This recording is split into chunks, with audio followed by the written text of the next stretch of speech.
Bienvenidos al canal Iglesia Pueblo del Todopoderoso. Hoy estudiaremos el quinto punto, la santificación del creyente. Después del intro, comenzamos.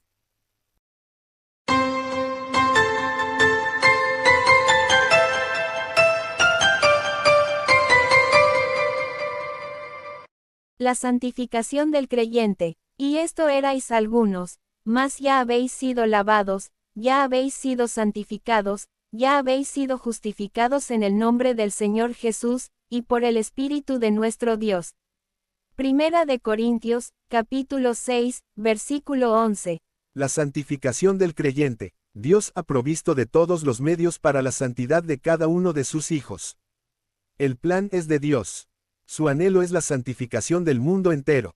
Jesucristo murió para hacer posible ese designio, pero su obra en la cruz ya es completa. Juan, capítulo 19, versículo 30. Hebreos, capítulo 10, versículos 10 al 14. El agente activo hoy en la santificación es el Espíritu Santo. Su papel principal en este proceso queda indicado por su nombre más frecuente, el de Espíritu Santo, y los símbolos de purificación con los que se le representa en las Escrituras, el agua y el fuego. Conceptualización. En cuanto a los términos santificar, santo, o santidad, el diccionario de la Santa Biblia, Caribe, describe lo siguiente. Santidad. El significado primitivo de esta palabra es separación o apartado para vivir y servir a Dios. La verdadera santidad caracteriza los actos externos, pero sobre todo, las intenciones del corazón.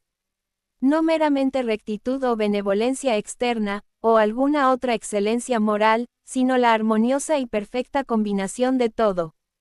Santo, es una persona separada del mundo para el servicio a Dios. Marcos, capítulo 6, versículo 20.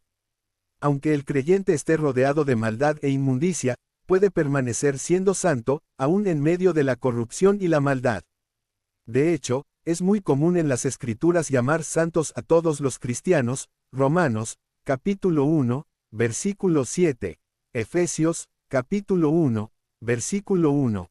Apocalipsis, capítulo 8, versículo 3. Esta palabra no implica perfección, sino la determinación de caminar hasta llegar a la estatura del varón perfecto. La costumbre de restringir el uso de santo a los apóstoles, y a un grupo selecto de personas piadosas, a quienes se da tributo y honores en su carácter de santos, fue introducida en la Iglesia, junto con otras corruptelas alrededor.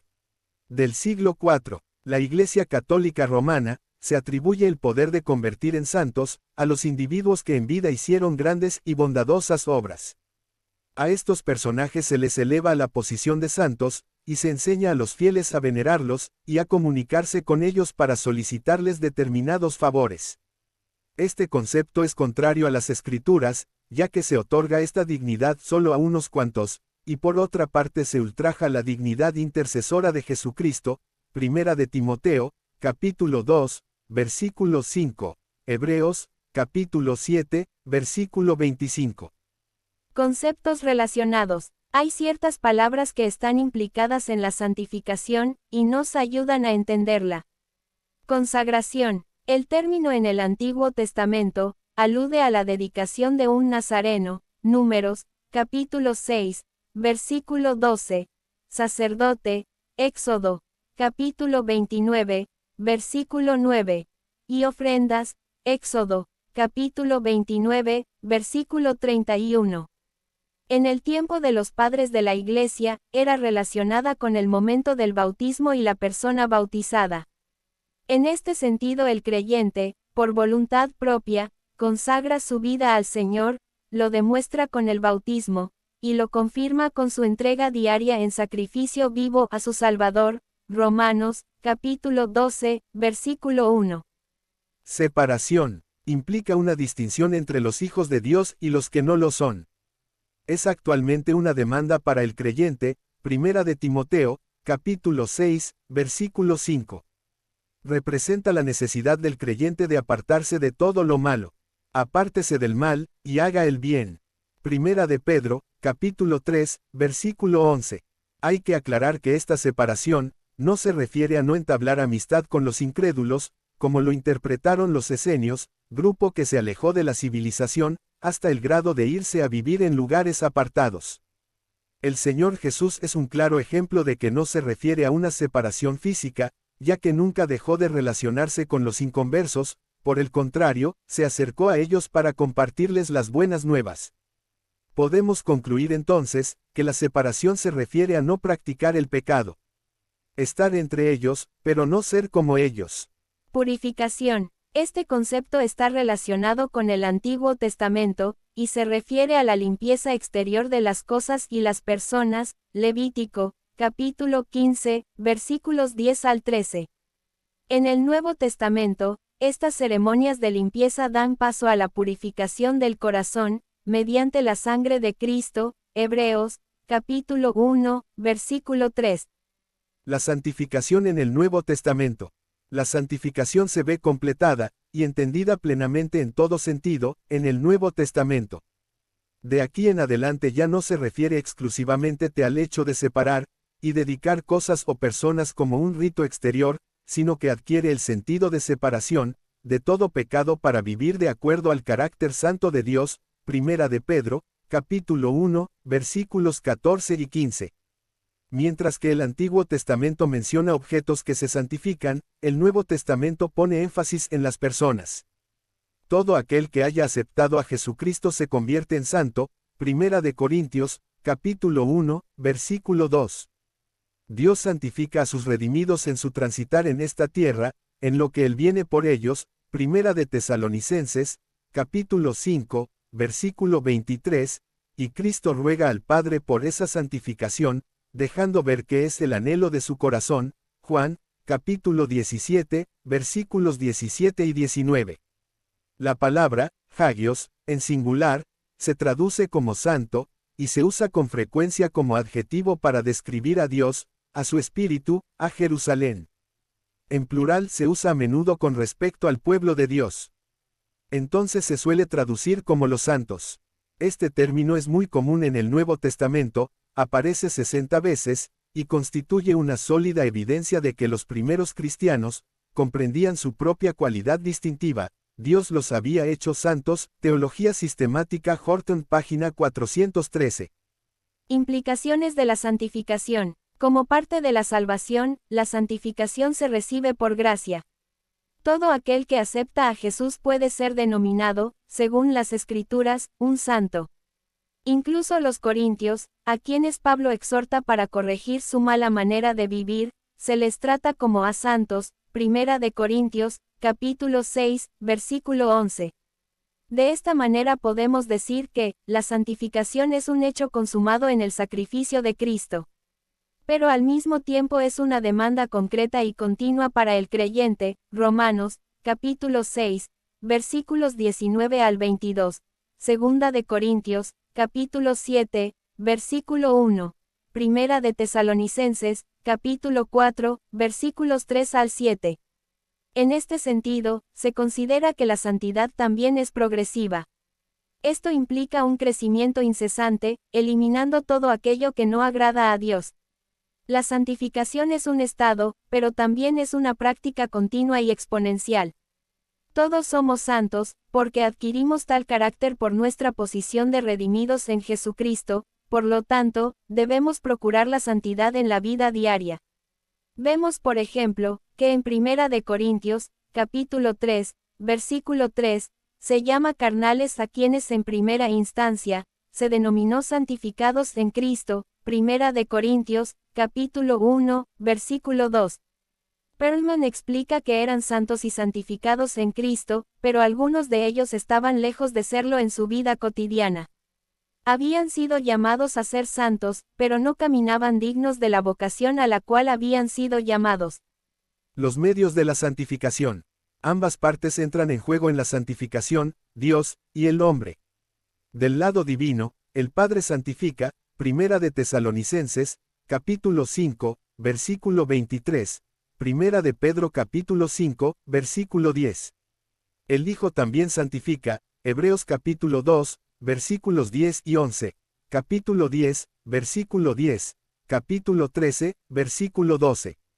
De igual forma el Espíritu Santo, Romanos, capítulo 8, versículo 13, Primera de Pedro, capítulo 1, versículos 2, quien produce en nosotros el fruto que necesitamos en nuestro carácter, Gálatas, capítulo 5, versículos 22 y 23.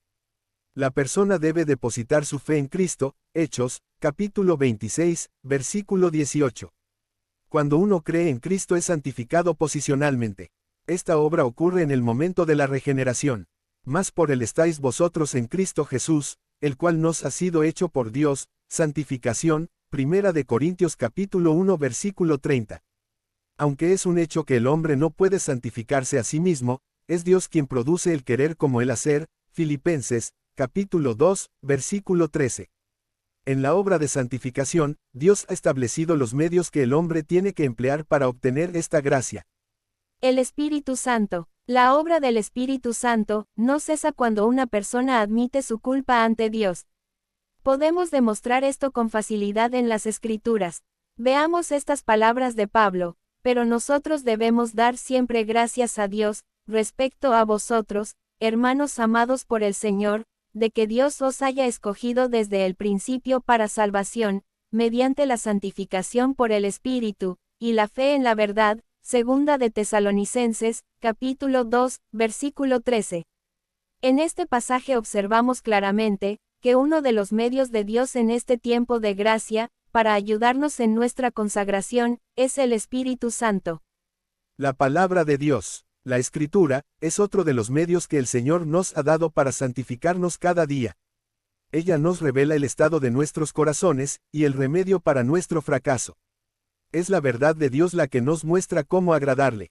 Es cual espada de dos filos que penetra hasta lo más profundo de nuestro ser, produciendo lo que por nuestra propia inteligencia y sabiduría nunca podremos alcanzar. Juan, capítulo 17, versículo 17. Primera de Pedro, capítulo 1, versículos 22 y 23. La sangre de Cristo. ¿En qué sentido una persona es santificada por la sangre de Cristo? La santificación es el resultado de la obra consumada del Hijo de Dios, cuando se ofreció a sí mismo, para quitar de en medio el pecado, a través del sacrificio en el Calvario. Colosenses, capítulo 2, versículo 14. En virtud de esa ofrenda, el creyente ha sido para siempre apartado para Dios, dándole el poder de que su conciencia sea transformada, de la inmundicia a la de un adorador santo. Hebreos, capítulo 2, versículos 9 al 11. También se insinúa un aspecto progresivo o continuado de la santificación, por la sangre del Cordero. Para que pueda existir comunión entre un Dios tres veces santo y el hombre pecador, debe existir una provisión que remueva el pecado, ya que éste limita y estorba la comunión con Dios. La sangre de Cristo ha quitado esa barrera. Ahora lo único que tenemos que hacer es confesar nuestro pecado, con un corazón arrepentido. Primera de Juan, capítulo 1, versículos 8 y 9. Conclusión. No perdamos de vista la necesidad de mantenernos en una vida limpia y agradable a Dios, ya que se nos advierte, que sin santidad no podremos ver al Señor. Hebreos, capítulo 12, versículo 14. La entrega de nuestra vida a Dios, es la condición suprema de la santificación práctica. Romanos, capítulo 6, versículo 13. 19 y 22, capítulo 12, versículo 1. Entregarse por completo tiene un poderoso resultado, ya que una persona será instrumento para honra, santificado, útil al Señor, y dispuesto para toda buena obra. Segunda de Timoteo, capítulo 2, versículo 21. El Espíritu Santo terminará esa obra en el hombre cuando Cristo venga por su iglesia, pero hasta entonces, tenemos la responsabilidad de mantenernos en pureza.